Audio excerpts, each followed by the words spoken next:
नमस्कार दोस्तों।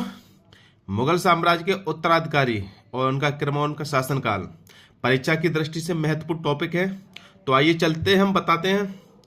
तो सबसे पहले बात करते हैं बाबर का शासनकाल था 1526 से 1530 तक।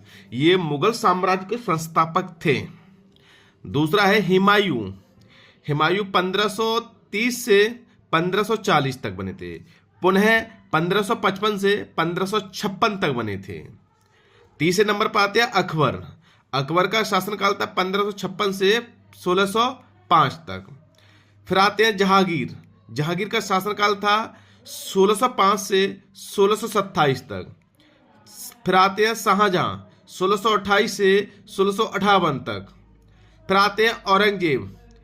औरंगजेब का शासनकाल था 1658 से 1707 तक। ये औरंगजेब को यहां तक मुगल साम्राज्य को शक्तिशाली साम्राज्य माना जाता था। फिर आते हैं बहादुर शाह प्रथम। इनका शासनकाल था 1707 से 1712 तक। फिर आते हैं जहांदार शाह 1713 से 1719 तक। फिर आते हैं फर्रुखसियर।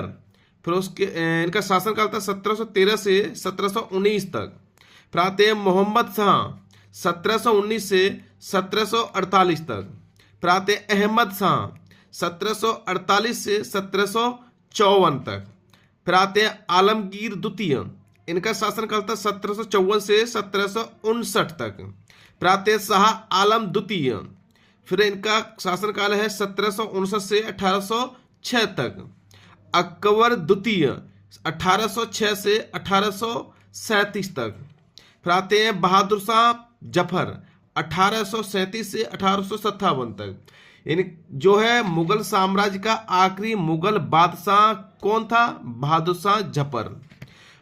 बाबर से औरंगजेब तक स्वर्णकाल माना जाता है या स्वर्ण युग माना जाता है मुगल साम्राज्य के लिए। 1857 से मुगल साम्राज्य को समाप्त किया ब्रिटिश लोगों ने या ब्रिटिश कंपनी ने या ब्रिटिश सरकार ने। तो साथियों, कैसी जानकारी अच्छी लगी हो तो बताएं। परीक्षा की दृष्टि से हम महत्वपूर्ण टॉपिक लेके आएंगे। कचरा याद मत करो।